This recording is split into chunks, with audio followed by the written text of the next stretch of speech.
Hello विद्यार्थी मित्रों, अभी हम लोगों ने पार्ट 1 में देखा कि किस तरह से हर एक की आवाज़ में भिन्नता होती है। एक महिला, एक पुरुष के, एक लड़का, एक लड़की के, फिर एक वयस जो बूढ़े लोग होते हैं उनके, और जवान लोग उनके, बच्चे उनके, इस तरह से ही।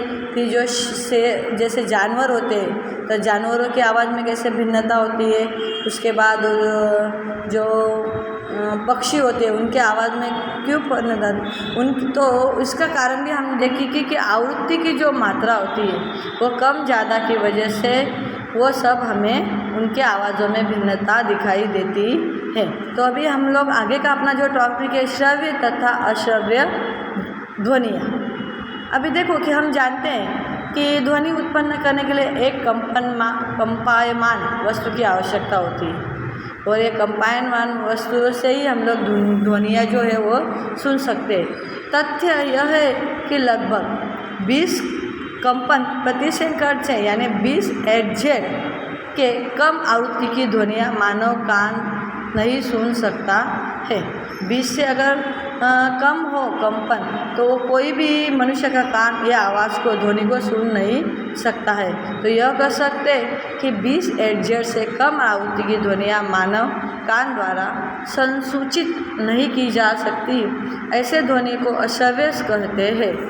अब आपको समझ में ही आ गया होगा कि कौन सी जो, देखो प्रश्न ऐसे आ जाएगा कि कौन सी जो ध्वनियाँ है उसको अश्रव्य ध्वनियाँ कहते हैं या अश्रव्य कहते हैं। तो वो है कि 20 Hz से कम आवृत्ति की जो ध्वनियाँ जो मानव कान द्वारा संसूचित नहीं की जा सकती है, ऐसी ध्वनियों को हम लोग कहते हैं कि ये क्या है, ऐसी ध्वनियों को अश्रव्य ध्वनि कह सकते हैं। अभी उधर लगभग 20,000 कंपन के प्रति सेकंड यानी 20 के Hz से अधिक आवृत्ति की ध्वनियाँ भी मानव कान द्वारा सूचित नहीं कर सकता है, होती है। अब मानव के कानों के लिए श्रव्य की आवृत्ति का पराम कितना होना चाहिए, रेंज कितना होता है, 20 Hz से 20,000 यानी 20,000 Hz तक का है।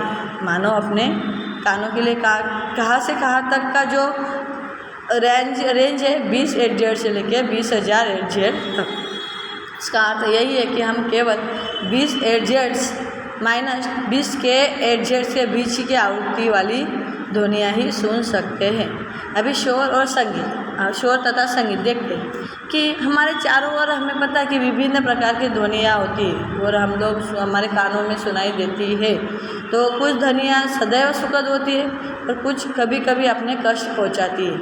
और ऐसी ध्वनियाँ जो होती है जो अपने सुखद होती है वो अपने कुछ तो हमें अच्छी लगती है और कुछ हमें अच्छी नहीं लगती है। तो मान लीजिए कि आपके अड़ोस पड़ोस में निर्माण कार्य चल रहा है कोई चीज़ का, और निर्माण कार्य स्थल में आने वाली जो ध्वनियाँ होती है सुखद प्रतीत होती है, और आप बसों में तथा ट्रकों के हॉर्न होते हैं वो ध्वनियाँ अपने अच्छी नहीं लगती है, वो अपने कानों को क्या होती है, अप्रिय होती है। और ऐसी ध्वनियों को ही हम लोग शोर कह सकते कि जो कानों को, जो ध्वनियाँ अपने कानों पे पड़े और वो हमें कैसे लगे, सुखद नहीं लगे, है ना, वो कानों को सुनने के लिए अच्छे नहीं लगे, और ऐसे ध्वनियों को, अप्रिय ध्वनियों को हम लोग कह सकते शोर। अभी कक्षा में यदि सभी विद्यार्थी एक साथ बोले और उनसे जो उत्पन्न वाली जो ध्वनियाँ होती है तो उसको हम लोग क्या कह सकते हैं कि उसको हम लोग कह सकते हैं शोर। अगर एक आध कोई विद्यार्थी बोलता है, गाता है तो वो हमारे कानों को प्रिय लगेगा, लेकिन सारे विद्यार्थी एक साथ गाने लगे या बोलने लगे ना तो वो क्या हो जाता है, स्वर, जो अपने कानों को सुनने में अच्छा नहीं लगता है। अगर दूसरा उदाहरण देखा है जो वाद्य यंत्र है ना, जो वाद्य यंत्रों की ध्वनियाँ का भी आनंद लेते हैं। सुस्वर ध्वनि वह है जो कानों को सुखद लगती है। अभी हारमोनियम द्वारा उत्पन्न जो ध्वनि होती है सुस्वर ध्वनि कहलाती है। सितार के तार द्वारा उत्पन्न ध्वनि भी सुस्वर ध्वनि कहलाती है। संगीत अत्यंत प्रबल हो जाए तभी भी वह संगीत ही रहेगा। अभी ध्वनि प्रदूषण कैसे होता है, अभी हम लोगों को पता है कि वायु प्रदूषण किस तरह, वायु प्रदूषण, जमीन का प्रदूषण, इस तरह से ध्वनि का भी प्रदूषण होता है। तो देखो कि वायु प्रदूषण क्या होता है कि अपने जो वायु में अवांछित गैसों तथा कणों की उपस्थिति में वायु प्रदूषण होता है जो हमारे शरीर के लिए हानिकारक है। है ना, जिसे हम नाक द्वारा अच्छे से सूंघ नहीं सकते। ऐसे जो वायु के कण होते हैं उनको हम लोग प्रदूषण कहलाते, वो सूंघते। इस प्रकार वातावरण में अत्यधिक या अवांछित ध्वनियाँ भी ध्वनि प्रदूषण कहते हैं। अगर वातावरण के अंदर ज़्यादा से ज़्यादा आवाज़ आए तो वो होती है अवांछित ध्वनियाँ, और उसको हम ध्वनि प्रदूषण कहते हैं। ध्वनि प्रदूषण के कुछ सूची हमें बतानी। देखो अभी बहुत सारे अपने कारण है ध्वनि प्रदूषण के। तो प्रमुख कारण है वाहनों की ध्वनियाँ। सबसे जो अभी आज के जो युग में अगर सबसे ज़्यादा जो अपना ध्वनि प्रदूषण है तो वो है अपने वाहनों का ध्वनि प्रदूषण, जो कंटिन्यूअसली 24 घंटे होता ही रहता है। अभी विस्फोट होते हैं जिसमें पटाखों का फटना भी सम्मिलित है, मशीनें होते हैं, लाउड स्पीकर होते हैं, इनसे भी ध्वनि प्रदूषण होता है। अभी ऊंची आवाज़ में जैसे अगर हम लोग अपने घर के जो टेलीविज़न होते हैं, ट्रांजिस्टर रेडियो होते हैं, तो इनको भी हम लोग अगर ऊंची आवाज़ में चलाए तो उससे भी क्या होता है कि ये होता है कि ध्वनि प्रदूषण। रसोई घर में कुछ उपकरण को जैसे कूलर चलाते हैं, वातावरण पूरक होते हैं, तथा ध्वनि प्रदूषण के लिए उत्तरदायी है। या कोई चीज़ पटक जाती है घर की तो भी ध्वनि प्रदूषण की क्या हानियाँ हैं अभी हम देखते हैं। अपने जानते ही है कि परिवेश में अत्यधिक शोर की उपस्थिति उनके स्वास्थ्य संबंधी समस्याओं को कारण बन सकती है। अनिद्रा, अति तनाव, चिंता तथा अन्य बहुत से स्वास्थ्य संबंधी विकार ध्वनि प्रदूषण को उत्पन्न हो सकते हैं। लगातार प्रबल ध्वनि के प्रभाव में रहने वाले व्यक्ति की सुनने की जो क्षमता होती है अस्थायी अथवा स्थायी रूप में कम हो जाती है। अभी ध्वनि प्रदूषण के सीमित रखने के उपाय। ध्वनि प्रदूषण को नियंत्रित करने के लिए हमें ध्वनि के स्रोतों को नियंत्रित करना चाहिए। यह कैसे किया जा सकता है, तो देखो कि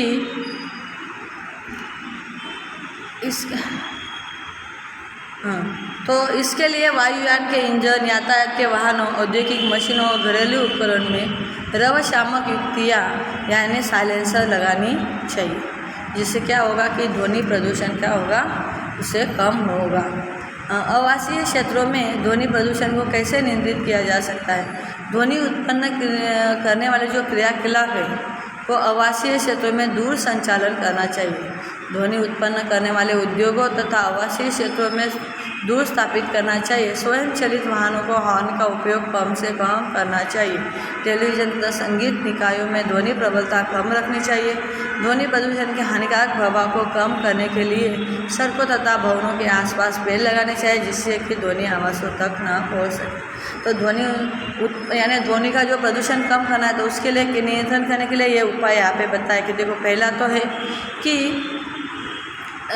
जो अपने जो आवासीय क्षेत्र है, यानी हम लोग जो रहते हैं आवासीय क्षेत्र, तो ये जो अपनी मिल फैक्ट्रीज है, जो आवास करते हैं, अपने उद्योग है, तो उनको यहाँ से अपने रहने वाले स्थान से दूर दूसरी जगह, दूर ऐसी जगह स्थापित करना चाहिए कि जो भी स्वयंचालित वाहन हैं उनके हॉर्न कम से कम करना चाहिए। जहाँ पे उपयोग वहाँ से करना चाहिए, बिना मतलब का उसको बजाते नहीं रहना चाहिए।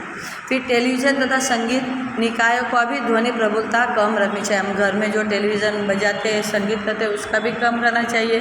फिर उसके बाद ध्वनि प्रदूषण के लिए जितने भी हानिकारक प्रभाव है, प्रदूषण कम हो उसका ध्यान रखना चाहिए। सड़कों के या भवनों के आसपास पेड़ लगाना चाहिए। और पेड़ लगाने से क्या होता है कि ध्वनि की जो मात्रा वो कम हो जाती है, जिससे ध्वनि आवासों तक नहीं पहुंच सकती है।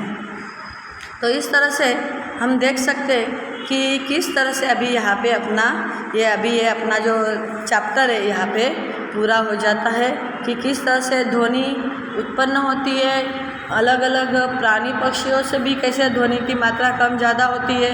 फिर उसके बाद ध्वनि के कारण कौन कौन से, ध्वनि प्रदूषण किससे होता है, फिर ध्वनि प्रदूषण की क्या हानियाँ हैं, और ध्वनि प्रदूषण को सीमित रखने के लिए कौन कौन से उपाय हैं। ऐसे यहाँ पे अलग पूरा जो अपना ध्वनि चैप्टर है उसके अंदर हमें बताया गया है। तो हम लोग देखते हैं कि किस तरह से अपने क्या सीखा है कि देखो कि ध्वनि कंपन करती हुई वस्तु द्वारा उत्पन्न होती है। तो हम लोगों ने क्या सीखा इस चैप्टर में कि ध्वनि जो होती है वो कंपन करती हुई वस्तु द्वारा उत्पन्न होती है। मानव का जो वाक है वो तंतुओं से कंपन द्वारा ध्वनि उत्पन्न करता है। ध्वनि किसी माध्यम से यानी गैस, द्रव्य और ठोस में संचरित होती है और यह निर्वात के संचलन नहीं हो सकती है। अभी कर्णपट ध्वनि के कंपनों को अनुभव करता है। यह मस्तिष्कों को संकेतों को मस्तिष्क तक भेज देता है। इस प्रकार को श्रवण कहते हैं। प्रति सेकंड में होने वाले दोलनों या कंपनों की संख्या दोलन की आवृत्ति कहलाती है। आवाज़ को हर्ट्ज यानी एर्ट्ज में व्यक्त करते हैं। कंपन का जो आयाम होता है वो जितना अधिक होता है ध्वनि उतनी ही प्रबल होती है। कंपन की आवृत्ति अधिक होने पर तारत्व अधिक होता है और ध्वनि अधिक तीक्ष्ण होती है। अप्रिय ध्वनियों को शोर कहलाती है। जो अपने कानों को अच्छी नहीं लगती वो हम लोगों को क्या कहती है, वो ध्वनियाँ शोर कहलाती है। अत्यधिक या अवांछित ध्वनियाँ ध्वनि प्रदूषण उत्पन्न करती है। ध्वनि प्रदूषण मानव के लिए स्वास्थ्य समस्याएं उत्पन्न कर सकता है। अभी ध्वनि प्रदूषण को न्यूनतम करने के प्रयास करना रखने चाहिए और सड़क के किनारे या अन्य स्थानों पर पेड़ लगाने से भी ध्वनि प्रदूषण कम हो सकता है। तो इस तरह से हम लोगों ने ध्वनि प्रदूषण या ध्वनि जो चैप्टर है वो यहाँ पे अपना पूरा हो रहा है। और आप अगर अच्छे से सुनते हैं तो उसके जो भी मैं असाइनमेंट भेजूँगी उसके आपको आराम से आप उसके क्वेश्चन आंसर लिख सकते। तो चलो बाय बच्चों।